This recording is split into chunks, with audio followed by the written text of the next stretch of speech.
Good morning, all.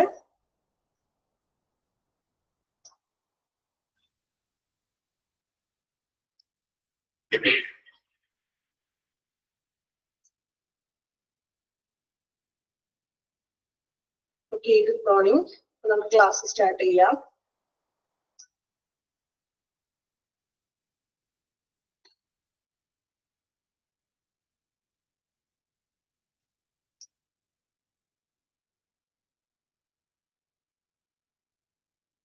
ഇപ്പൊ കഴിഞ്ഞ ക്ലാസ്സിൽ നമ്മള് റെസ്പോൺസിബിലിറ്റീസ് ഓഫ് ഹോസ്പിറ്റൽ അഡ്മിനിസ്ട്രേഷൻ ആണ് എടുത്തുകൊണ്ടിരുന്നത്. അപ്പൊ അതില് ഹോസ്പിറ്റൽ അഡ്മിനിസ്ട്രേറ്റേഴ്സിന്റെ റെസ്പോൺസിബിലിറ്റീസ് ആണ് നമ്മൾ ഡിസ്കസ് ചെയ്തത്. അപ്പൊ ഇതിൽ 10 റെസ്പോൺസിബിലിറ്റി ആണ് പറഞ്ഞത്. ജസ്റ്റ് പേരുകൾ മാത്രം ഒന്നും കൂടി പറയാൻ കേട്ടോ. ഇത് കഴിഞ്ഞ ക്ലാസ്സിൽ ഇല്ലാത്തവരൊക്കെ എന്തെങ്കിലും ഒന്ന് ശ്രദ്ധിക്കുക. അപ്പോ ഒരു ഹോസ്പിറ്റൽ അഡ്മിനിസ്ട്രേറ്റർ എന്ന് പറയുമ്പോൾ നമുക്കറിയാം അല്ലെ, ഒരു ഹോസ്പിറ്റൽ എന്ന് പറഞ്ഞാൽ ഇതിൽ ഓരോ ദിവസം തോറും പ്രവർത്തനങ്ങൾ നടന്നുകൊണ്ടിരിക്കുന്നു അല്ലെ. സോ ഓരോ ഡിപ്പാർട്ട്മെന്റുകളിലും പ്രവർത്തനങ്ങൾ നടന്നുകൊണ്ടിരിക്കുന്നു. സോ അഡ്മിനിസ്ട്രേറ്ററിന് ഒത്തിരി ചുമതലകളുണ്ട്. അപ്പൊ ഏതൊക്കെയാണ് അവരുടെ റെസ്പോൺസിബിലിറ്റീസ് എന്നാണ് നമ്മൾ പറഞ്ഞത്. സ്ട്രാറ്റജിക് പ്ലാനിങ് അല്ലെ, ഹോസ്പിറ്റലിലേക്കുള്ള പ്ലാനിങ്സുകൾ കാര്യങ്ങളൊക്കെ ചെയ്യുക, ഇംപ്രൂവ്മെന്റ്സ് ഒക്കെ ഉണ്ടെങ്കിൽ അതൊക്കെ വരുത്തിക്കുക. ദെൻ രണ്ടാമതായിട്ട് നമ്മൾ പറഞ്ഞ റെസ്പോൺസിബിലിറ്റി ഫിനാൻഷ്യൽ മാനേജ്മെന്റ് അല്ലെ, അതായത് ഫിനാൻഷ്യലി പണപരമായിട്ടുള്ള എല്ലാ ഇടപാടുകളൊക്കെ നടത്തുക, അതുപോലെ തന്നെ എക്സ്പെൻസ് വരവ് ചിലവ് കണക്കുകളൊക്കെ, അതുപോലെ ബഡ്ജറ്റ്, ദെൻ ആവശ്യമായിട്ടുള്ള വിഭവങ്ങൾ ഓരോയിടത്തേക്കും അത് ഡിസ്ട്രിബ്യൂട്ട് ചെയ്യുക അല്ലെ, ഇതൊക്കെയാണ് ഫിനാൻഷ്യൽ മാനേജ്മെന്റിൽ പറഞ്ഞത്. ദെൻ മൂന്നാമതായിട്ട് പറയുന്നത് പോളിസി ഡെവലപ്മെന്റ് ആൻഡ് ഇംപ്ലിമെന്റേഷൻ. പോളിസികൾ, അതായത് ഹോസ്പിറ്റലിൽ നമുക്കറിയുമ്പോൾ ഒരു വാർഡിലാണെങ്കിലും ഒത്തിരി പോളിസികളുണ്ട്, ഔട്ട് പേഷ്യന്റിലാണെങ്കിലും ഇൻപേഷ്യന്റിലാണെങ്കിലും അവിടെയും കുറെ പോളിസി പ്രൊസീജിയേഴ്സ് ഒക്കെ ഉണ്ട് അല്ലെ. സോ ഈ പോളിസി പ്രൊസീജിയേഴ്സ് ഒക്കെ നമ്മൾ ഇംപ്ലിമെന്റേഷൻ ചെയ്യുക. ദെൻ നാലാമതായിട്ട് റെസ്പോൺസിബിലിറ്റി പറഞ്ഞത് ഹ്യൂമൻ റിസോഴ്സ് മാനേജ്മെന്റ്, HRM അല്ലെ, അതായത് നമ്മൾ പോസിറ്റീവ് വർക്ക് എൻവയോൺമെന്റ് കൊടുക്കുക, അതുപോലെ തന്നെ എംപ്ലോയർ റിലേഷൻസ് ഒക്കെ കീപ്പ് ചെയ്യുക, സ്റ്റാഫുകളുടെ പ്രശ്നങ്ങളൊക്കെ പരിഹരിക്കുക, അവർക്ക് ആവശ്യമായിട്ടുള്ള കാര്യങ്ങൾ ചെയ്ത് കൊടുക്കുക. Then facility and equipment management, സൗകര്യങ്ങളും അതുപോലെ എക്യുപ്മെന്റ്സ് ഒക്കെ മാനേജ്മെന്റ് ചെയ്യുക.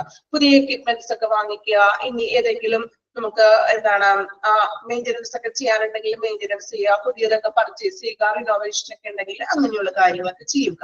ദെൻ ആറാമതായിട്ട് പറഞ്ഞ responsibility quality assurance and patient safety, പേഷ്യന്റിന്റെ സുരക്ഷയ്ക്ക് വേണ്ടിയിട്ടുള്ള എന്താണ് ഗുണനിലവാരമുള്ള ക്വാളിറ്റിയുള്ള സേവനങ്ങൾ സർവീസസുകൾ പ്രൊവൈഡ് ചെയ്യുക. ദെൻ ഏഴാമതായിട്ട് പറയുന്നത് കമ്മ്യൂണിറ്റി റിലേഷൻസ് അല്ലെ, ഹോസ്പിറ്റൽ അഡ്മിനിസ്ട്രേഷൻ കമ്മ്യൂണിറ്റിയുമായിട്ട് സമൂഹമായിട്ടുള്ള ഒരു റിലേഷൻ ഉണ്ടാകണം അല്ലെ, മറ്റു സംഘടനകളായിട്ടും അല്ലെങ്കിൽ നമ്മുടെ സമൂഹവുമായിട്ടും ഒരു റിലേഷൻസ് ഉണ്ടാവില്ല. അപ്പൊ അതുമായിട്ട് ബന്ധപ്പെട്ട പ്രോഗ്രാംസുകളും മറ്റും അറേഞ്ച് ചെയ്യുക. ദെൻ റിസ്ക് മാനേജ്മെന്റ്, ഹോസ്പിറ്റലിലെ പ്രോട്ടോകോൾസുകളും പോളിസീസുകളും മിനിമൽ റിസ്കുകളൊക്കെ കുറയ്ക്കാൻ വേണ്ടിയിട്ട് നമ്മൾ പ്രോട്ടോകോൾസും പോളിസികളൊക്കെ കീപ്പ് ചെയ്യണം. ദെൻ 9th one റെസ്പോൺസിബിലിറ്റീസ് പറയുന്നത് ഇൻഫോർമേഷൻ മാനേജ്മെന്റ്. അഡ്മിനിസ്ട്രേറ്റർ എന്താണ്, നമ്മൾക്കറിയാം HIS LIS പോലെയുള്ള ഇൻഫോർമേഷൻ സിസ്റ്റങ്ങളിൽ പേഷ്യൻസിന്റെ വിവരങ്ങളും മറ്റും ഡാറ്റാബേസുകളൊക്കെ നടത്തേണ്ടതും അപ്ഡേറ്റ് ഒക്കെ ചെയ്യേണ്ടതും അഡ്മിനിസ്ട്രേറ്ററിന്റെ ഡ്യൂട്ടിയാണ്. ദെൻ കൊളാബറേഷൻ ആൻഡ് ലീഡർഷിപ്പ്, എല്ലാ കാര്യങ്ങളിലും ഒരു മേൽനോട്ടം വഹിക്കുക. ദെൻ എല്ലാ ഡിപ്പാർട്ട്മെന്റ്സുമായിട്ട് ഒരുപോലെ നിന്ന് പ്രവർത്തിക്കുക. ക്ലിയർ ആണോ? റെസ്പോൺസിബിലിറ്റീസ് കഴിഞ്ഞ ക്ലാസ്സിൽ നമ്മൾ പറഞ്ഞതാണ് കേട്ടോ, എങ്കിലും ഞാൻ ഒന്നും കൂടി റിപ്പീറ്റ് ചെയ്തെന്നുള്ളൂ. ദെൻ അത് കഴിഞ്ഞിട്ട് നമ്മൾ നോക്കിയത് responsibilities of out patient secretary. പുതിയൊരു വ്യക്തിയെ പരിചയപ്പെട്ടു അല്ലെ, out patient secretary. Out patient secretary എന്ന് പറയുമ്പോൾ നമുക്കറിയാം ഔട്ട് പേഷ്യന്റ് മേഖലയിൽ ഔട്ട് പേഷ്യന്റ് ഡിപ്പാർട്ട്മെന്റിലാണ് അദ്ദേഹത്തിന്റെ ചുമതലകൾ വരുന്നത്. ദെൻ അദ്ദേഹത്തിന്റെ റെസ്പോൺസിബിലിറ്റീസ് നമ്മൾ പറഞ്ഞു, ഞാൻ പേര് മാത്രം ജസ്റ്റ് വായിക്കുന്നുള്ളൂ കേട്ടോ. Scheduling appointment, coordinating patient care, answering phone calls, managing patient information, processing medical records, handling administrative task. Clear? ഇത്രയും കാര്യങ്ങളാണ് ഔട്ട് പേഷ്യന്റ് സെക്രട്ടറിയുടെ ഡ്യൂട്ടീസ് എന്ന് പറയുന്നത്. ഓക്കെ, അപ്പോ ദെൻ നെക്സ്റ്റ് ഇനി നമ്മൾ കഴിഞ്ഞ ക്ലാസ്സിൽ അവിടെ വരെയാണ് പറഞ്ഞു നിർത്തിയത് ആണോ? ഓർക്കുന്നുണ്ടോ? കഴിഞ്ഞ ക്ലാസ്സിൽ ആ ഒരു വ്യക്തി വരെയാണ് നമ്മൾ പരിചയപ്പെട്ടത് അല്ലെ. ദെൻ ഇനി നമ്മൾ നെക്സ്റ്റ് നോക്കുന്നത് അടുത്തൊരു വ്യക്തിയാണ്, job summary of medical secretary. Medical secretary പുതിയൊരു വ്യക്തിയായിട്ട് പരിചയപ്പെടുന്നത് മെഡിക്കൽ സെക്രട്ടറി. അപ്പൊ ഔട്ട് പേഷ്യന്റ് സെക്രട്ടറിയാണ് നമ്മൾ കണ്ടത്. ഔട്ട് പേഷ്യന്റ് സെക്രട്ടറി എന്ന് പറയുമ്പോൾ നമ്മൾ പറഞ്ഞു ഔട്ട് പേഷ്യന്റ് മേഖലയിൽ ആ ഒരു ഡിപ്പാർട്ട്മെന്റിൽ വരുന്ന എല്ലാ കാര്യങ്ങളും മെയിൻറ്റെയിൻ ചെയ്തു പോകുന്നത് ആരാണ്? ഔട്ട് പേഷ്യന്റ് സെക്രട്ടറി ആണ്. Then in നമ്മൾ അടുത്ത ഒരാളാണ് മെഡിക്കൽ സെക്രട്ടറി. നോക്കാം. The medical secretary will execute secretarial duties using specific knowledge of medical terminology and hospital, clinic, laboratory procedures. ഒന്ന് underline ചെയ്യാം കേട്ടോ. Medical secretary will execute secretarial duties. എന്താണ്? Medical secretary ആണ് secretarial duties ഒക്കെ ചെയ്യുന്നത്. ഈ secretarial duties എന്ന് പറയുന്നത് ഏതൊക്കെയാണ്? ഏതെങ്കിലും ഒരു എക്സാമ്പിൾ പറയാമോ? സെക്രട്ടേറിയൽ ഡ്യൂട്ടീസ് കേട്ടിട്ടുണ്ടോ നിങ്ങള്? സെക്രട്ടേറിയൽ ഡ്യൂട്ടീസ് എന്ന് പറയുമ്പോൾ അതിന് ഒരു എക്സാമ്പിൾ പറയാമോ? ആലോചിച്ച് നോക്കി. ഒരു എക്സാമ്പിൾ ഇല്ല.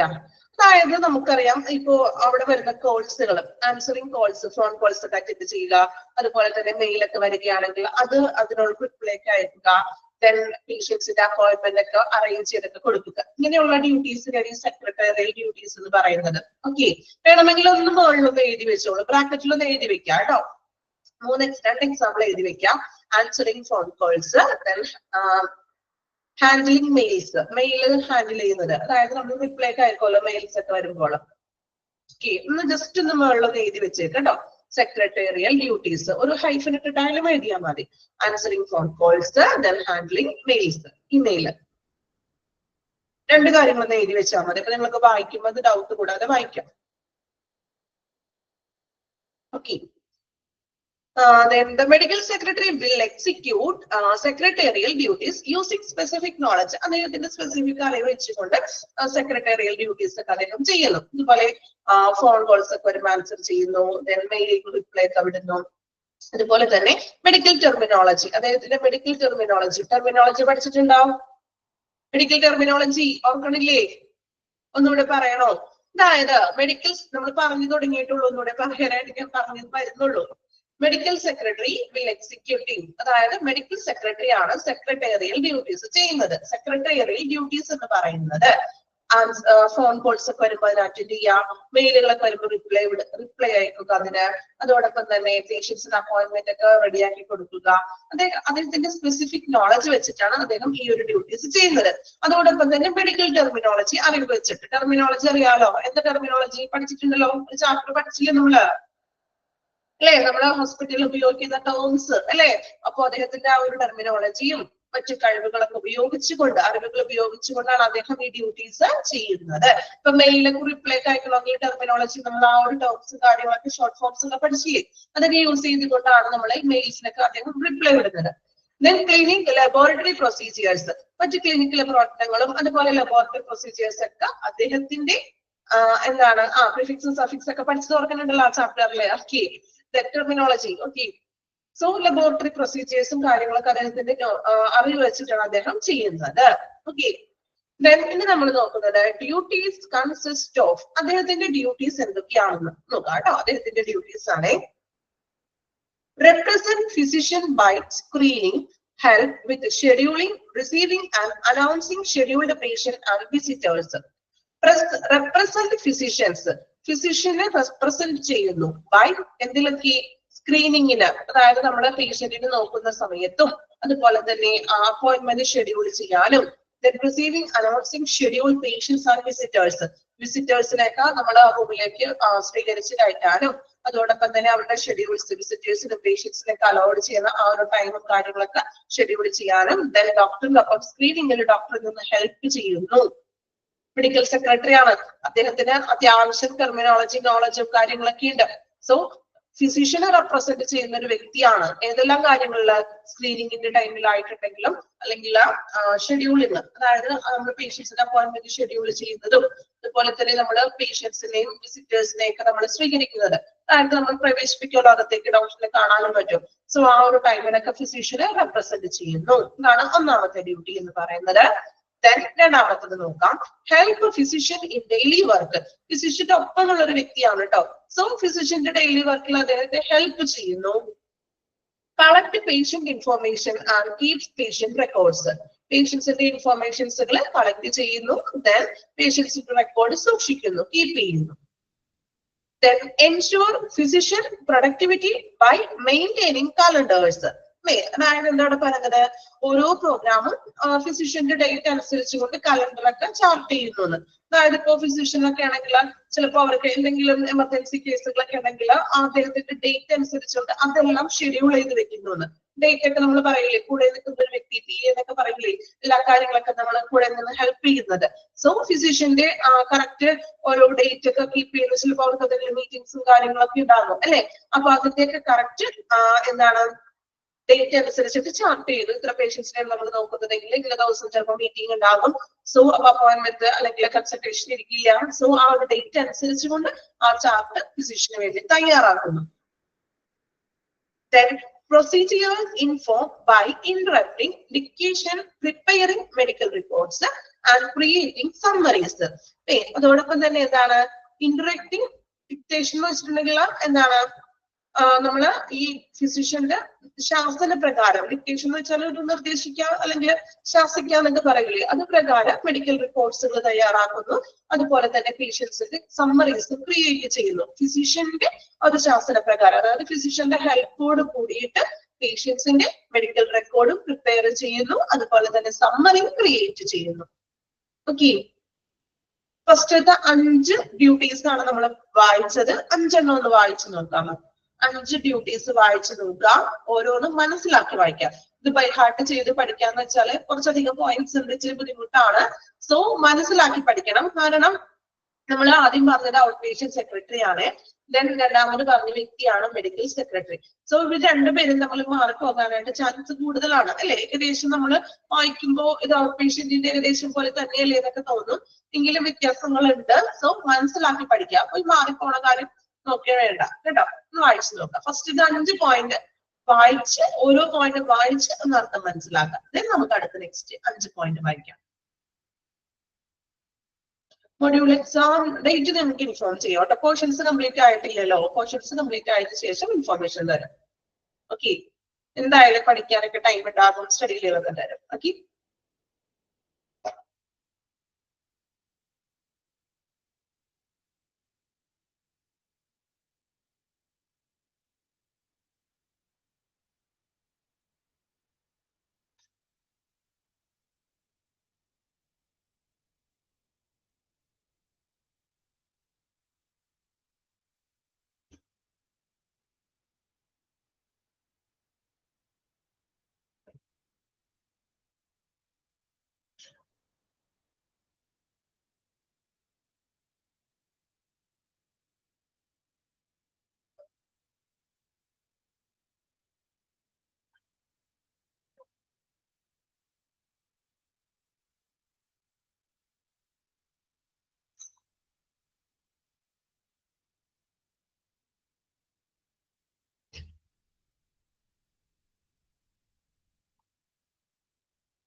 കംപ്ലീറ്റ് ചെയ്തോ? ഫസ്റ്റ് 5 പോയിന്റ് വായിച്ചു എല്ലാവരും?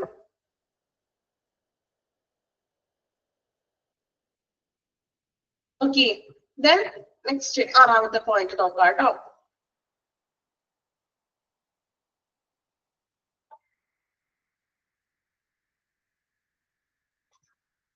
Procedures informed by provide historical references by progressing and utilizing filling and retrieval system. അതായത് പ്രൊവൈഡ് ഹിസ്റ്റോറിക്കൽ റെഫറൻസ് പ്രൊവൈഡ് ചെയ്യുകയാണ്.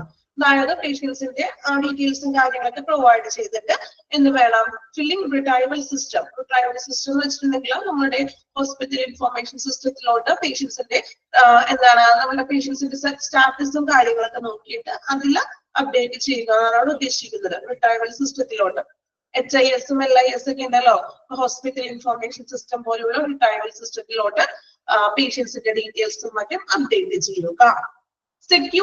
secure information by completing database backup. അതായത് എന്താണ് സെക്യൂർ ഇൻഫോർമേഷൻസ് പേഷ്യൻസിനെ സംബന്ധിക്കുന്ന വിവരങ്ങൾ എല്ലാം സെക്യൂർ ആയിരിക്കണം ബൈ കംപ്ലീറ്റിംഗ് ഡാറ്റാബേസ് ബാക്കപ്പ്. ഇതെല്ലാം നമുക്ക് ബാക്കപ്പ് ചെയ്യാൻ പറ്റുന്ന രീതിയിൽ കംപ്ലീറ്റ് ആയിട്ടുള്ള ഒരു ഡാറ്റാബേസ് ആയിരിക്കണം നമ്മൾ അപ്ഡേറ്റ് ചെയ്യേണ്ടത്. Keep patient confidence and protects operations by keeping information secret. Patient confidence, keep patient confidence അല്ലെ. അതായത് കോൺഫിഡൻസ് എന്ന് വെച്ചാൽ നമ്മൾ കോൺഫിഡൻഷ്യാലിറ്റി എന്ന് പറയില്ലേ, അതായത് പേഷ്യൻസിന്റെ വിവരങ്ങൾ രഹസ്യമായിട്ട് സൂക്ഷിക്കുന്നത് കൊണ്ട് പേഷ്യൻസിന്റെ ആത്മവിശ്വാസം നമുക്ക് വർദ്ധിപ്പിക്കാവുന്ന. കാരണം നമുക്കറിയാം ഒരു ഹോസ്പിറ്റലിലെ പേഷ്യൻസിന്റെ വിവരങ്ങളും റെക്കോർഡ്സ്, മെഡിക്കൽ റെക്കോർഡ്സ് എപ്പോഴും രഹസ്യമായിട്ട് തന്നെയാണ് സൂക്ഷിക്കുന്നത്. ആണോ? നമ്മൾ പല ചാപ്റ്റേഴ്സിലായിട്ട് പഠിച്ചിട്ടുണ്ട് ഈ ഒരു പോയിന്റ്. ഓർക്കുന്നുണ്ടോ? പേഷ്യൻസിന്റെ വിവരങ്ങൾ മറ്റൊരാൾക്ക് നമുക്ക് റിലീസ് ചെയ്യാൻ പാടില്ല. ഓതറൈസ്ഡ് ആയിട്ടുള്ള പേഴ്സണ് മാത്രമേ റിലീസ് ചെയ്യാൻ പാടുള്ളൂ. സോ അത് പേഷ്യൻസിന് കൂടുതൽ എന്താണ് ഒരു കോൺഫിഡൻസ്, ഒരു ആത്മവിശ്വാസം വരുത്തുന്നതാണ് സീക്രട്ട് ആയിട്ട് നമ്മൾ സൂക്ഷിക്കുന്നത്. Maintenance office supplies inventory by checking stock. അതുപോലെ തന്നെ ഓഫീസ് സപ്ലൈസ്, അതായത് ഹോസ്പിറ്റലിലേക്ക് ഓഫീസിലേക്കുള്ള സാധനങ്ങൾ അതിന്റെ ഇൻവെന്ററി തയ്യാറാക്കണം. ചെക്ക് ലിസ്റ്റുകളൊക്കെ ഉപയോഗിച്ച് ഏതൊക്കെ വസ്തുക്കളാണ് വാങ്ങിക്കേണ്ടത്, അല്ലെങ്കിൽ തീർന്നു പോയത് ഏതാണ്, റീപ്ലേസ് ചെയ്യേണ്ടത് ഏതാണ് എന്നുള്ള കാര്യങ്ങളൊക്കെ മെയിൻറ്റെയിൻ ചെയ്യുക. അതിന്റെ കാര്യങ്ങളൊക്കെ ചെയ്യണം. പുതിയ വസ്തുക്കള് സപ്ലൈസ് അറിയാലോ, ഓഫീസിലേക്കുള്ള സാധനങ്ങൾ. Keeps office equipment operational by following operating instructions. അല്ലേ? അതായത് ഓഫീസിലേക്കുള്ള എക്യുപ്മെന്റ്സുകളുടെ പ്രവർത്തനങ്ങളൊക്കെ നോക്കുക. ദെൻ അതിന്റെ നിർദ്ദേശങ്ങളൊക്കെ അനുസരിച്ചുകൊണ്ട് ഓഫീസ് എക്യുപ്മെന്റ്സ് ഒക്കെ പ്രവർത്തിപ്പിക്കുക. Maintenance quality result by following and enforcing standards. അല്ലേ? അതായത് മാനദണ്ഡങ്ങളൊക്കെ അനുസരിച്ചുകൊണ്ട് തന്നെ വേണം നമ്മൾ ഓരോ പ്രൊസീജിയേഴ്സും, എൻഫോഴ്സിംഗ് സ്റ്റാൻഡേർഡ്സ്, ഗുണനിലവാര ഫലങ്ങളൊക്കെ നമ്മൾ ഉറപ്പാക്കേണ്ടത്. അതായത് ഒരു ക്വാളിറ്റി ആയിട്ടുള്ള നമുക്കറിയാം ഓരോ സ്റ്റാൻഡേർഡ് ഒക്കെ കീപ്പ് ചെയ്തുകൊണ്ട് വേണം ഓരോ പ്രവർത്തനങ്ങളും മൂല്യനിർണ്ണയം ചെയ്യുവാനും, അല്ലെങ്കിൽ എന്താണ് ഒരു സ്റ്റാൻഡേർഡ് ആയിട്ടുള്ള പ്രവർത്തനങ്ങൾ കൊടുക്കാൻ വേണ്ടിയിട്ട്. ഓക്കെ, അത്രയും പോയിന്റ്സ് ഒന്ന് വായിച്ചു നോക്കാം കേട്ടോ. 6 പോയിന്റ് ആണ് വായിച്ചത്. 6 പോയിന്റ് ഒന്ന് വായിച്ചു നോക്കാം.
ഓക്കെ, കംപ്ലീറ്റ് ചെയ്തോ? നെക്സ്റ്റ് അടുത്ത പോയിന്റ്സ് കൂടി നോക്കാം കേട്ടോ.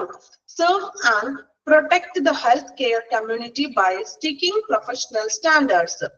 അല്ലെ, പ്രൊഫഷണൽ പരമായിട്ടുള്ളൊരു നിലവാരം പുലർത്തുന്നതിലൂടെ നമുക്ക് നല്ലൊരു ആരോഗ്യമുള്ള ഒരു സമൂഹത്തെ, അല്ലെങ്കിൽ എന്താണ് ആരോഗ്യമുള്ള ഒരു സമൂഹത്തെ സെർവ് ചെയ്യാനായിട്ട്, അതായത് ആരോഗ്യമുള്ളൊരു സമൂഹത്തെ സൃഷ്ടിക്കുകയും സംരക്ഷിക്കുകയും ചെയ്യുന്നു. Updates job knowledge by participating in educational opportunities like reading professional publications. അദ്ദേഹത്തിന്റെ അപ്ഡേറ്റ് ജോബ് നോളജ്, ജോബിലുള്ള ആ ഒരു അറിവ് വർദ്ധിപ്പിക്കാൻ വേണ്ടിയിട്ട് എഡ്യൂക്കേഷണൽ അവസരങ്ങളൊക്കെ പ്രയോജനപ്പെടുത്തുക. അതായത് ട്രെയിനിങ്സുകളിലും മറ്റും പങ്കെടുക്കുക.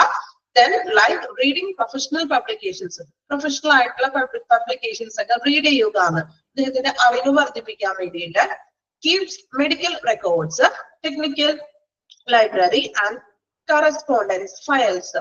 മെഡിക്കൽ റെക്കോർഡ്സുകൾ സൂക്ഷിക്കുക, അതുപോലെ തന്നെ ടെക്നിക്കൽ ലൈബ്രറി കൈകാര്യം ചെയ്യണം. കറസ്പോണ്ടൻസ് ഫയൽസ്, മെയിലും കാര്യങ്ങളൊക്കെ വരുമ്പോൾ അത് റീഡ് ചെയ്തിട്ട് അതിനുള്ള റിപ്ലൈ കാര്യങ്ങളൊക്കെ നോക്കും. Perform different clerical and administrative functions. പലതരത്തിലുള്ള ക്ലറിക്കൽ പരമായിട്ടുള്ള ഡ്യൂട്ടികളും അഡ്മിനിസ്ട്രേറ്റീവ് പരമായിട്ടുള്ള ചുമതലകളും ചെയ്യുക. Under supervision of physician. ഫിസിഷ്യന്റെ സൂപ്പർവിഷനോട് കൂടി എല്ലാ കാര്യങ്ങളും ചെയ്യുമ്പോൾ അദ്ദേഹം ഫിസിഷ്യനോട് വേണ്ടിയിട്ട് സംസാരിച്ചിട്ട് വേണം, ഫിസിഷ്യൻ പറയുന്നതനുസരിച്ചിട്ട് വേണം ചെയ്യാനായിട്ട്. സോ ഫിസിഷ്യന്റെ സൂപ്പർവിഷനിൽ, അണ്ടർ ദ സൂപ്പർവിഷൻ, ഫിസിഷ്യന്റെ മേൽനോട്ടത്തിന് കീഴിലായിരിക്കണം ഈ മെഡിക്കൽ സെക്രട്ടറി എല്ലാ ഡ്യൂട്ടീസും ചെയ്യുക. ഓക്കെ, ലാസ്റ്റ് ഇത് 4 പോയിന്റ് ഒന്ന് വായിച്ചു നോക്കുക കേട്ടോ.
ഓക്കെ, ദെൻ അപ്പൊ നമ്മള് മെഡിക്കൽ സെക്രട്ടറിയുടെ ഡ്യൂട്ടിയാണ് കണ്ടത്. മെഡിക്കൽ സെക്രട്ടറി എന്ന് പറഞ്ഞിട്ടുണ്ടെങ്കിൽ നമ്മൾ പറഞ്ഞു അദ്ദേഹത്തിന് അത്യാവശ്യം മെഡിക്കൽ ടെർമിനോളജിയും സ്പെസിഫിക് നോളജുകളൊക്കെ ഉണ്ട്. ദെൻ ഫിസിഷ്യന്റെ കീഴിലാണ് പ്രവർത്തിക്കുന്നത്.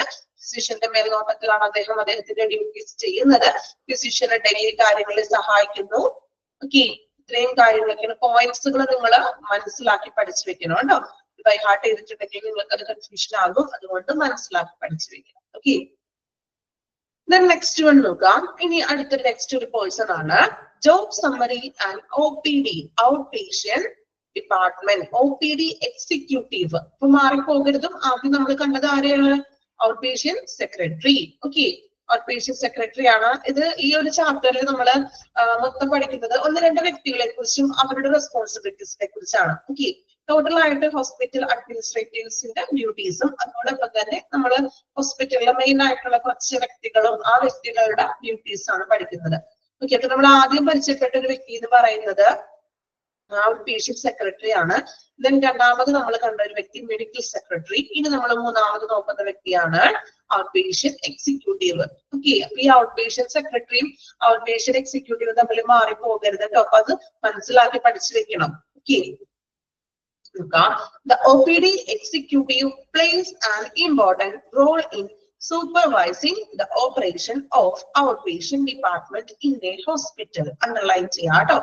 OPD എക്സിക്യൂട്ടീവിന്റെ മെയിൻ ആയിട്ടുള്ള റോൾ എന്ന് പറഞ്ഞിട്ടുണ്ടെങ്കിൽ OPD-യിൽ നടക്കുന്ന ഔട്ട് പേഷ്യന്റ് ഡിപ്പാർട്ട്മെന്റിൽ നടക്കുന്ന എല്ലാ പ്രവർത്തനങ്ങളെയും സൂപ്പർവൈസ് ചെയ്യുക. ഓക്കെ, എക്സിക്യൂട്ടീവ് ആണ്, അദ്ദേഹമാണ് എല്ലാ കാര്യങ്ങളും. അവിടെ എക്സിക്യൂട്ടീവ്മാർ കണ്ടിട്ടില്ലേ നിങ്ങള്? അവിടെ നടക്കുന്ന കാര്യങ്ങളൊക്കെ അന്വേഷിച്ച് അല്ലെ, എക്സിക്യൂട്ടീവിലൊക്കെ നമ്മൾ എല്ലാ കാര്യങ്ങളൊക്കെ ചെയ്ത് നടക്കുന്ന ഒരു വ്യക്തി. ഓക്കെ, അങ്ങനെ നമ്മൾ എളുപ്പം മനസ്സിലാക്കുന്ന രീതിയിൽ ഒന്ന് പഠിച്ചു വെക്കുക കേട്ടോ. എക്സിക്യൂട്ടീവ് എന്ന് പറയുമ്പോൾ ആലോചിക്കുക, എക്സിക്യൂട്ടീവ് ലുക്കിലൊക്കെ നടന്ന് എല്ലാ കാര്യങ്ങളും എല്ലാവരും അവരുടെ ഡ്യൂട്ടി ഒക്കെ ചെയ്യുന്നുണ്ടോ അല്ലെ എന്നുള്ള കാര്യങ്ങളൊക്കെ ഒന്ന് തിരക്കുന്ന ഒരു വ്യക്തിയാണ്. അപ്പൊ അണ്ടർലൈൻ ചെയ്യാം. OPD executive plays an important role in supervising the operations of outpatient department in a hospital. ഹോസ്പിറ്റലിലെ outpatient departmentൽ വരുന്ന എല്ലാ പ്രവർത്തനങ്ങളെയും സൂപ്പർവൈസ് ചെയ്യുന്നു. ഓക്കെ, ദെൻ ഇനി റെസ്പോൺസിബിലിറ്റീസ് ആണ് പറയാൻ പോകുന്നത്. കുറെ പോയിന്റ്സുകളായിട്ടാണ് പറഞ്ഞിരിക്കുന്നത്. അപ്പൊ നമുക്ക് കുറച്ച് പോയിന്റ്സ് വെച്ചിട്ട് പറഞ്ഞിട്ട് വായിച്ചു പോകാം. ഓക്കെ, എല്ലാം കൂടി ഞാൻ ഒരുമിച്ച് വായിച്ചിട്ടുണ്ടെങ്കിൽ കുറച്ച് ബോറിംഗ് ആയിട്ട് തോന്നും. ഓക്കെ, നോക്കാം. മാനേജിങ് OPD സ്റ്റാഫ്, OPD-യിലുള്ള സ്റ്റാഫുകളൊക്കെ മാനേജ് ചെയ്യുക. സൂപ്പർവൈസ് ചെയ്യുന്നതാണല്ലോ മാനേജ് ചെയ്യുക. Maintaining exact patient records, patients records ഒക്കെ മെയിൻറ്റെയിൻ ചെയ്യുക. ഷെഡ്യൂളിംഗ് അപ്പോയിന്റ്മെന്റ്സ് ഷെഡ്യൂൾ ചെയ്യണം. Coordinating with other hospital department, ഹോസ്പിറ്റലിലെ മറ്റു ഡിപ്പാർട്ട്മെന്റുകളുമായിട്ട് കോർഡിനേറ്റ് ചെയ്ത് പ്രവർത്തിക്കണം. എൻഷുറിംഗ് പേഷ്യന്റ് സാറ്റിസ്ഫാക്ഷൻ, പേഷ്യന്റിന്റെ സംതൃപ്തി ഉറപ്പുവരുത്തുക. മാനേജിങ് ഡിപ്പാർട്ട്മെന്റ് ബഡ്ജറ്റ്, ആ ഡിപ്പാർട്ട്മെന്റിന്റെ ബഡ്ജറ്റ് മാനേജ് ചെയ്യുക. OPD എന്ന് പറഞ്ഞൊരു ഡിപ്പാർട്ട്മെന്റിന്റെ ബഡ്ജറ്റ് ഒക്കെ മാനേജ് ചെയ്യണം. Developing and implementing policies and procedures, OPD-യിലേക്കായിട്ടുള്ള പോളിസികൾ പ്രൊസീജിയേഴ്സ് ഒക്കെ ഇംപ്ലിമെന്റ് നടപ്പാക്കണം. Ensuring smooth functioning of OPD area, OPD ഏരിയയിലെ സ്മൂത്ത് ഫംഗ്ഷനിങ് ആയിട്ടുള്ള കാര്യങ്ങൾ ഉറപ്പുവരുത്തുക. Then checking the doctor's working condition, ഡോക്ടേഴ്സിന്റെ വർക്കിംഗ് കണ്ടീഷൻ ഒക്കെ നോക്കുക. എങ്ങനെയാണ് OPD-യിലൊക്കെ ഡോക്ടേഴ്സ് ഒക്കെ വന്ന് കൃത്യസമയത്ത് കൺസൾട്ടേഷൻ എത്തിയിട്ടുണ്ടോ എന്നൊക്കെ നോക്കുക. Supervising appointment scheduling for different consultant, അല്ലെ? Supervising appointment scheduling for different consultant, വിട്ടുപോയില്ല ഞാൻ വായിക്കാനായിട്ട്. Okay. Ensuring supervising appointments, scheduling for different, ഓരോ കൺസൾട്ടന്റിന്റെയും ഷെഡ്യൂളിങ്ങും കാര്യങ്ങളൊക്കെ ഒന്ന് സൂപ്പർവൈസ് ചെയ്യുകയാണ്. ഇതുപോലെ എല്ലാ ഡോക്ടേഴ്സ് ഒക്കെ കറക്റ്റ് ഷെഡ്യൂളിങ്ങിലൊക്കെ ഇരിക്കുന്നുണ്ടോ, കൺസൾട്ടേഷൻ ഒക്കെ ഇരിക്കുന്നുണ്ടോ എന്ന് നോക്കുക. Then checking doctors working condition, ഡോക്ടേഴ്സിന്റെ എന്താണ് വർക്കിംഗ് കണ്ടീഷൻ ഒക്കെ നോക്കുക. എങ്ങനെയാണ് അവരുടെ വർക്കിംഗ് കണ്ടീഷൻ, അല്ലെങ്കിൽ അവർ വർക്ക് ചെയ്യുന്നുണ്ടോ, അങ്ങനെയുള്ള കാര്യങ്ങളൊക്കെ നോക്കുക. ഓക്കെ. ഫസ്റ്റ് 10 പോയിന്റ് ആണ് നമ്മൾ വായിച്ചത്. 10 പോയിന്റ് ഒന്ന് വായിച്ചു നോക്കി. എക്സിക്യൂട്ടീവിന്റെ എല്ലാ കാര്യങ്ങളിലും എന്ത് വേണം, ജസ്റ്റ് ഒരു മേൽനോട്ടം വായിക്കുക, അത്രേ ഉള്ളൂ. ചെറിയ ചെറിയ പോയിന്റ്സുകളാണ്, ഒന്ന് വായിച്ചു നോക്കാം. 10 വായിക്കാട്ട് ആദ്യത്തെ.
ഓക്കെ. then next നോക്കാം കേട്ടോ. 11ാമത്തെ പോയിന്റ് വായിക്കാം.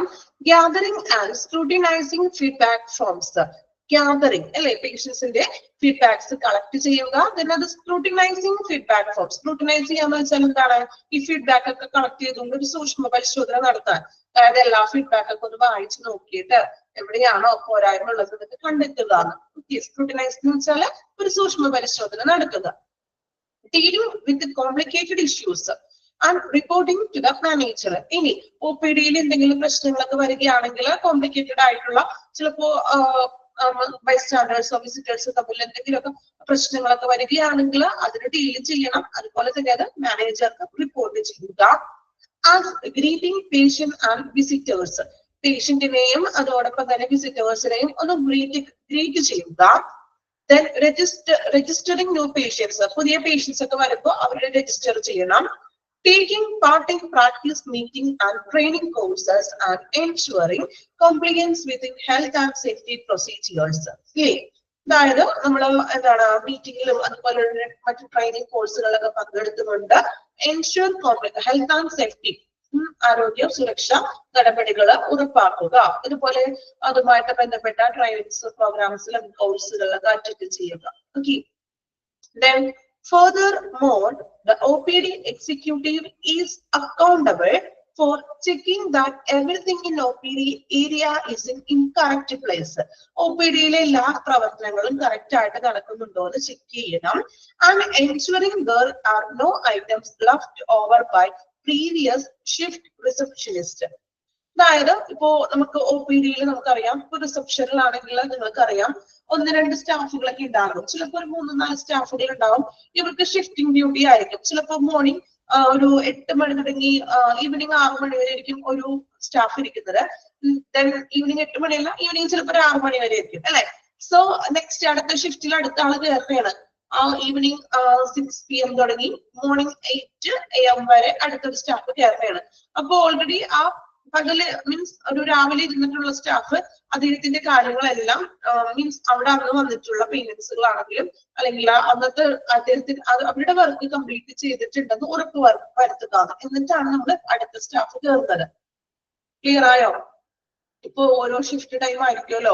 അപ്പൊ രാവിലത്തെ മോർണിംഗ് ഷിഫ്റ്റിൽ ഇരുന്ന ആള് അതുവരെയുള്ള വർക്കുകൾ കംപ്ലീറ്റ് ചെയ്തിട്ടുണ്ടോ എന്ന് ഉറപ്പ് വരുത്തുക. എന്നിട്ടാണ് അടുത്ത ആൾക്ക് നമ്മൾ ഈ ടാസ്ക് കൈമാറുന്നത് അല്ലെ. അടുത്ത പേഷ്യൻസ് വരുമ്പോൾ അടുത്ത കാര്യങ്ങൾ ചെയ്യുന്നത് ഈവനിങ് ഷിഫ്റ്റിലുള്ള വ്യക്തിയായിരിക്കും. Okay, then they direct patients to payment counter to make their case paper, ensuring a smooth and efficient process. അതോടൊപ്പം തന്നെ പേഷ്യൻസിന് ഇപ്പോ ബില്ലൊക്കെ പേയ്മെന്റ് ഒക്കെ ചെയ്യാനാണെങ്കിലോ അല്ലെങ്കിൽ അഡ്മിഷന്റെ ടൈമിലെ പേയ്മെന്റ് ഒക്കെ ചെയ്യാനാണെങ്കിൽ പേയ്മെന്റ് കൗണ്ടറിലേക്ക് കൂട്ടിക്കൊണ്ട് പോവുക. ദെൻ പേഷ്യന്റിന്റെ കേസ് പേപ്പർ ഒക്കെ ഒന്ന് സ്മൂത്ത് ആയിട്ട് പെട്ടെന്ന് തന്നെ കാര്യങ്ങളൊക്കെ ചെയ്യാൻ വേണ്ടിയിട്ട് അവരൊന്ന് ഹെൽപ്പ് ചെയ്യാന്ന്, അവരോടൊപ്പം നിന്നൊന്ന് അവരെ ഹെൽപ്പ് ചെയ്യുക. Overall the OPD executive is necessary for ensuring that the outpatient department runs effectively. Underline ചെയ്യാം, ആ ഒരു സെന്റൻസ് അണ്ടർലൈൻ ചെയ്യാം. The OPD executive is necessary for ensuring the outpatient department runs efficiently. Outpatient department effective ആയിട്ട് run ചെയ്യണമെങ്കിൽ ഏറ്റവും necessary ആയിട്ടുള്ള ഒരു വ്യക്തിയാണ് OPD എക്സിക്യൂട്ടീവ് എന്ന് പറയുന്നത്. ഓക്കെ, അണ്ടർലൈൻ ചെയ്തോ ആ സെന്റൻസ്? OPD എക്സിക്യൂട്ടീവ് എന്ന് പറഞ്ഞാൽ നെസസറി ആണ്. എന്തിനു വേണ്ടി നെസസറി ആവുന്നത്? ഔട്ട് പേഷ്യന്റ് എന്ന് പറഞ്ഞൊരു ഡിപ്പാർട്ട്മെന്റ് എഫിഷ്യന്റി ആയിട്ട് റൺ ചെയ്യണമെങ്കിൽ ഇങ്ങനെ ഒരു വ്യക്തി അവിടെ വേണമെന്ന്. എന്തുകൊണ്ടാണ് വേണം എന്ന് പറഞ്ഞത്? അദ്ദേഹമാണ് ആ ഒരു OPD ഡിപ്പാർട്ട്മെന്റിലെ പ്രവർത്തനങ്ങൾ, അവിടെ നടക്കുന്ന എല്ലാ പ്രവർത്തനങ്ങളെയും മേൽനോട്ടം വഹിക്കുന്നതും അല്ലെങ്കിൽ കൈകാര്യം ചെയ്യുന്നതും എല്ലാം എന്താണ്? ഈ ഒരു OPD എക്സിക്യൂട്ടീവ് ആണ്. സോ അവിടുത്തെ പ്രവർത്തനങ്ങൾ നല്ല രീതിയിൽ സ്മൂത്ത് ആയിട്ട് റൺ ചെയ്യണമെങ്കിൽ OPD എക്സിക്യൂട്ടീവ് ആവശ്യമാണ്, നെസസറി ആണ്. ഓക്കെ, ക്ലിയർ ആണോ? ഒന്ന് വായിച്ചു നോക്കി. 10ാമത്തെ പോയിന്റ് വരെ നമ്മൾ വായിച്ചത്. 11 തുടങ്ങി 19 പോയിന്റ് അല്ലേ ഉള്ളൂ. ഓക്കെ, 19 പോയിന്റ് വരെ വായിക്കാം കേട്ടോ.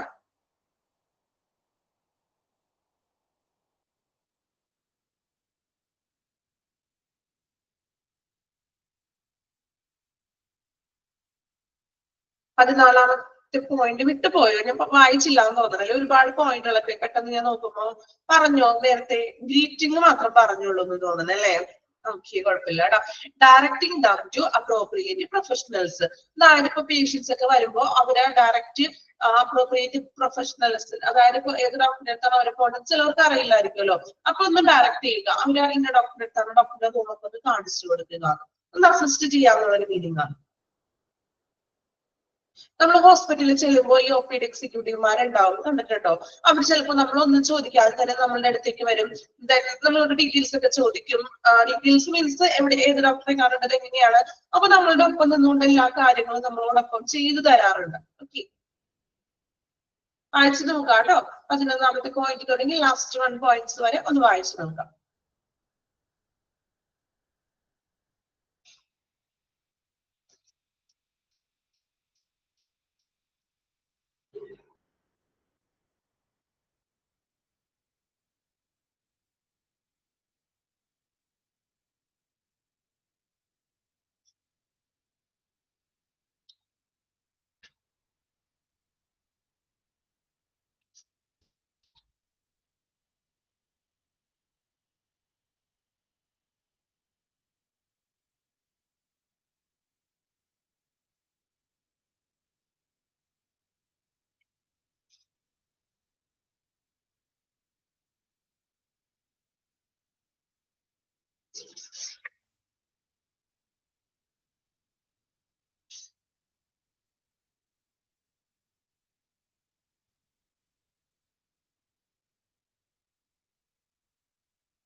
കംപ്ലീറ്റ് ചെയ്തോ? വായിച്ചു എല്ലാവരും?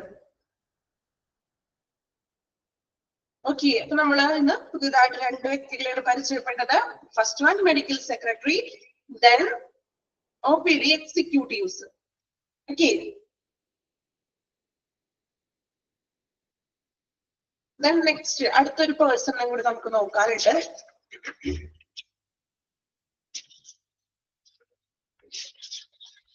ഓക്കെ, ഈ ഒരു പേഴ്സണെ കൂടി ഉള്ളൂ. ഈ ഒരു വ്യക്തിനെ കൂടി നമുക്കൊന്ന് പരിചയപ്പെടാം. Okay, job summary of patient councillor. Patient councillor ആണ് ഇനി നമ്മൾ പരിചയപ്പെടാൻ പോകുന്നത്. നോക്കാം.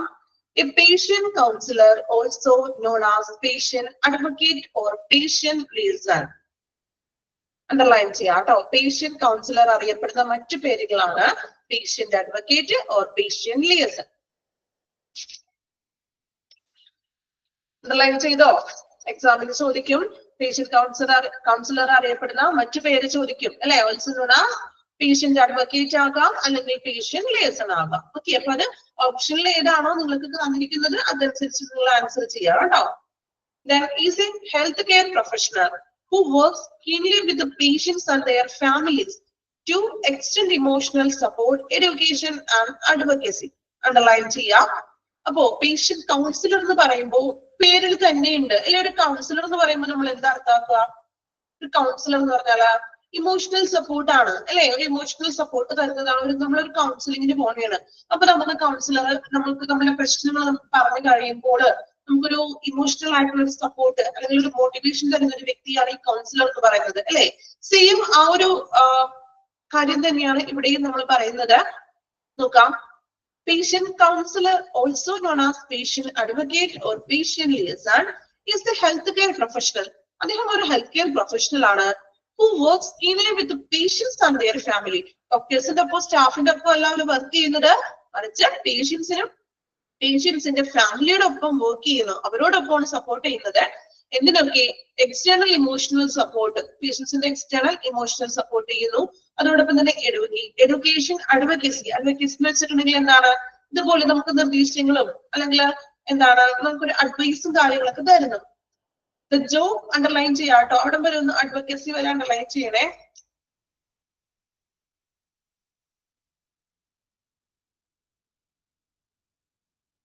Okay.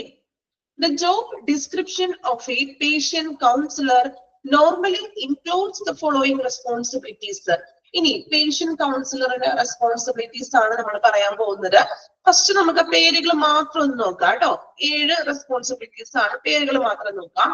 Providing emotional support, then educating patients and families, advocating for patients, providing resources, coordinating care, developing care plans, monitoring progress. Okay, നോക്കാട്ടോ. Providing emotional support അല്ലെ. നമ്മൾ പറഞ്ഞു പേഷ്യൻസിനുള്ള emotional support provide ചെയ്യുക തന്നെയാണ് അവിടെ പറയുന്നത്. ജസ്റ്റ് ഞാൻ വായിക്കാം. The patient counselor is accountable for providing emotional support to patients and their family, hearing their concerns, helping them deal with their diagnosis or illness. അല്ലെ. ഇപ്പൊ അവരുടെ കൺസേൺസ്, അവരുടെ ആശങ്കകളൊക്കെ കേൾക്കുന്നു. then അവർക്ക് ഒരു ഇമോഷണൽ സപ്പോർട്ട് കൊടുക്കുന്നു. അവരുടെ ഇപ്പോ ഡയഗ്നോസിസിലാണെങ്കിലും അവരുടെ ഇപ്പോ ചിലവർക്ക് മാരകമായിട്ടുള്ള എന്തെങ്കിലും അസുഖങ്ങളൊക്കെ വരുമ്പോഴും അല്ലെങ്കിൽ അവരെന്താണ് ഇമോഷണലി ഡള്ളായി പോകും അല്ലെ. അവർക്ക് എന്താ മാനസികമായിട്ടും ഒരു ആശങ്ക ഉണ്ടാവും. ആശങ്ക കൂടാതെ തന്നെ ശരിക്കും ഒരു ഡിപ്രഷനിലേക്ക് പോകുന്ന ഒരു അവസ്ഥയ്ക്ക് വരാം. സോ അത്തരത്തിലുള്ള ഒരു സാഹചര്യങ്ങളിൽ അവർക്കൊരു ഇമോഷണൽ സപ്പോർട്ട് കൊടുക്കുന്നു. ഇതാണ് പേഷ്യന്റ് കൗൺസിലറിന്റെ ഫസ്റ്റ് റെസ്പോൺസിബിലിറ്റി എന്ന് പറയുന്നത്. പേഷ്യൻസിന്റെ ഫാമിലിക്കും ഒരു ഇമോഷണൽ സപ്പോർട്ട് കൊടുക്കുക. ഓക്കെ. സെക്കൻഡ് വൺ പറയുന്നത് educating patients and families. The patient counselor is accountable for educating patients and their families about their diagnosis, treatment options, and other side of their care.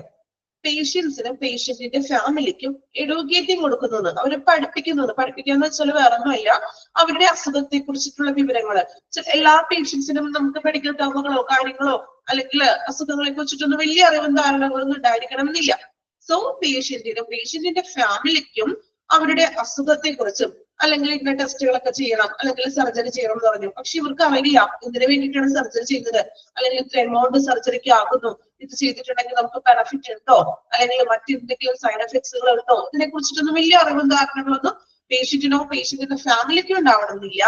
So അവര് നമ്മളെ പറഞ്ഞ് മനസ്സിലാക്കിയാണ് ഇന്ന ടെസ്റ്റുകളാണ് നമ്മൾ ചെയ്യാൻ പോകുന്നത്, അല്ലെങ്കിൽ ട്രീറ്റ്മെന്റ് ഇങ്ങനെയാണ് സ്റ്റാർട്ട് ചെയ്യുന്നത്, ചിലപ്പോ നമുക്ക് സർജറി ആവശ്യമായി വന്നേക്കാം അല്ലേ. അപ്പൊ അങ്ങനെയുള്ള കാര്യങ്ങൾ അവര് പറഞ്ഞ് ബോധ്യപ്പെടുത്തുക, അല്ലെങ്കിൽ പഠിപ്പിച്ചു കൊടുക്കുക, എഡ്യൂക്കേറ്റ് ചെയ്യുക. ക്ലിയർ ആണോ? ക്ലിയർ ആണോ? ഞാൻ പറയുന്നത് ഫോളോ ചെയ്യാൻ പറ്റുന്നുണ്ടോ?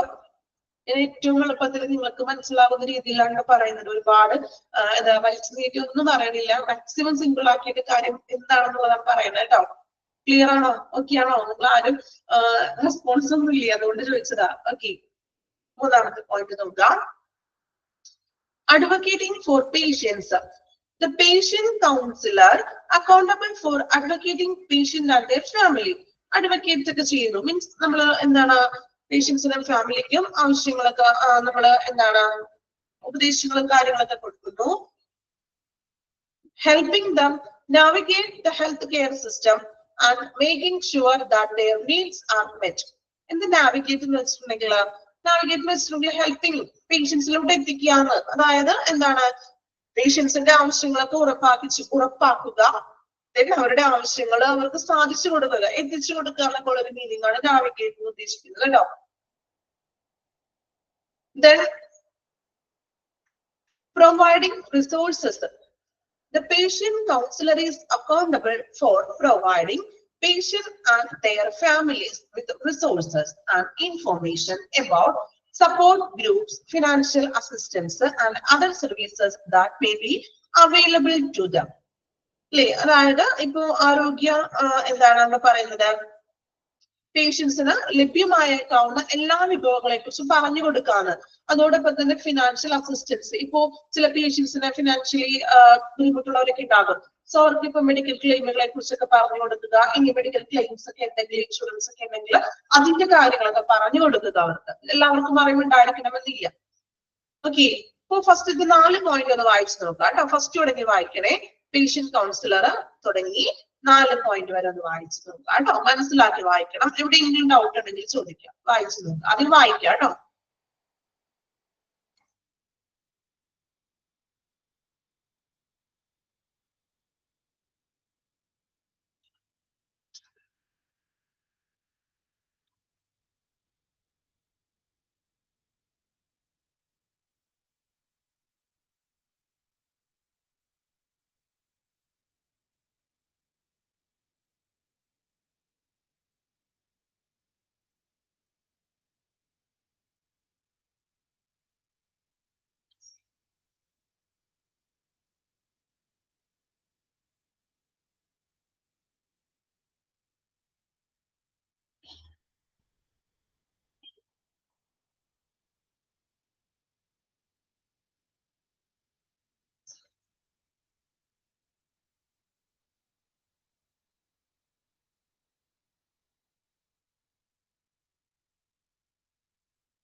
കംപ്ലീറ്റ് ചെയ്തോ? വായിച്ചോ 4 പോയിന്റ്സ് വരെ? ഓക്കെ, then 5ാമത്തെ പോയിന്റ് നോക്കാം. Coordinating care. Patient counselor is accountable for organizing care between healthcare providers and ensuring that patient receives the essential service and treatments. പേഷ്യന്റിന് എസെൻഷ്യൽ ആയിട്ടുള്ള ആവശ്യമായിട്ടുള്ള സർവീസസുകളും സേവനങ്ങളും ട്രീറ്റ്മെന്റ്സുകളും ചികിത്സകളും ലഭിക്കുന്നുണ്ടെന്ന് ഉറപ്പുവരുത്തുക. Then developing care plans. The patient counselor is accountable for developing care plans for patients, which include identifying their requirement and goals and working with the healthcare providers to make sure that these needs are met.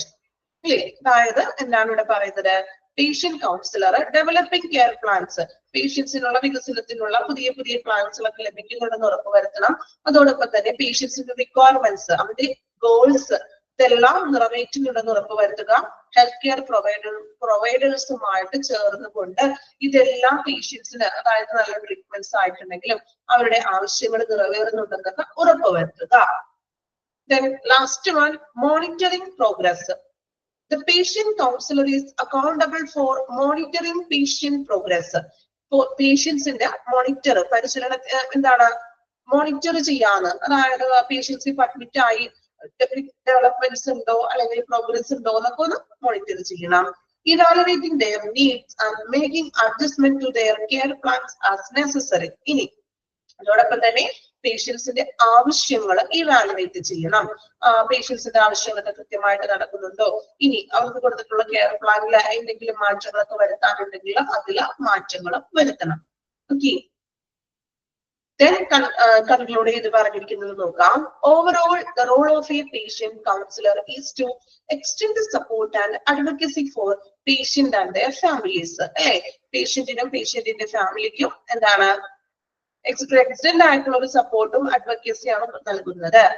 Then helping them navigate healthcare system, making sure that receive high quality care. ഒരു high quality ആയിട്ടുള്ള ഒരു പരിചരണം പേഷ്യൻസിലേക്ക് എത്തിക്കുന്നതിനെ സഹായിക്കുന്നു.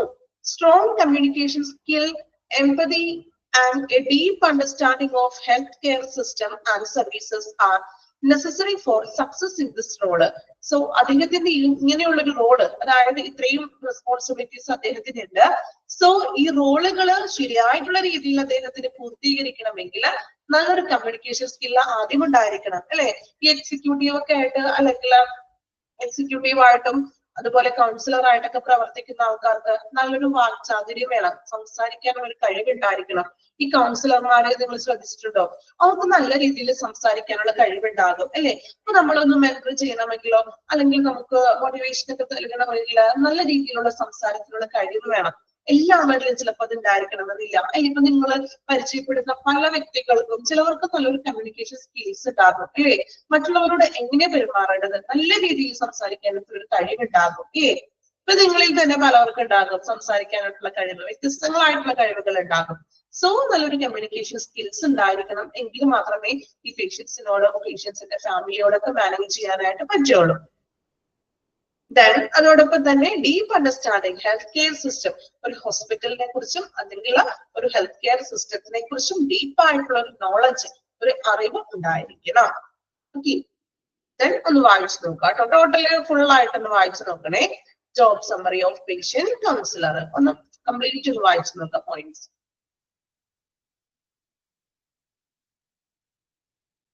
നിങ്ങൾ ആ points മാത്രം darken ചെയ്തിട്ടുണ്ടല്ലോ, 7 points, അത് മാത്രം ഒന്ന് ബൈഹാർട്ട് ചെയ്ത് പഠിച്ചിട്ട് അതിനകത്ത് ഉള്ളിലുള്ള കാര്യം ജസ്റ്റ് ഒരു പ്രാവശ്യം വായിച്ചാൽ, ഒരു 3 പ്രാവശ്യം വായിച്ചാൽ നിങ്ങൾക്ക് കിട്ടാവുന്നതേ ഉള്ളൂ. ഓക്കെ, അങ്ങനെ നിങ്ങൾ പഠിക്കുക കേട്ടോ. വായിച്ചു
കംപ്ലീറ്റ് ചെയ്തോ?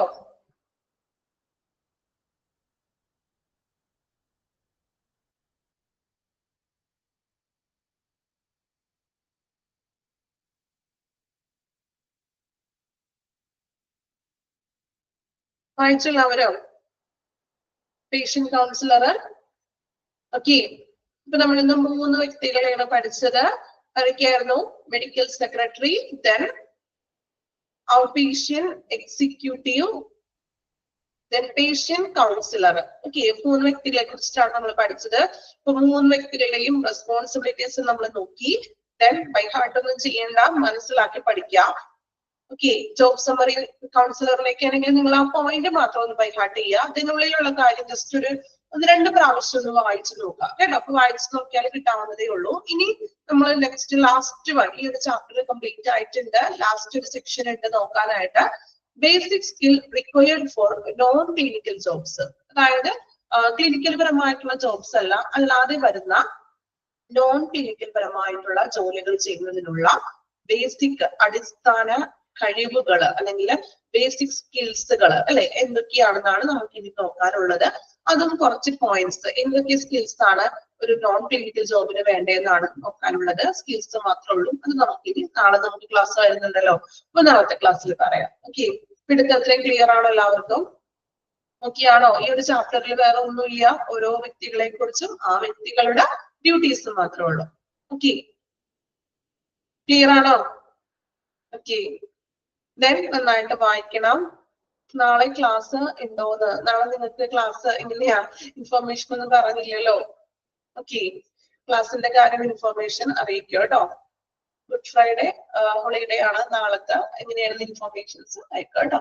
നിങ്ങൾ വിളിച്ച ഇൻഫർമേഷൻസ് എന്തെങ്കിലും വന്നായിരുന്നോ? ഇല്ല. Okay, okay, thank you all.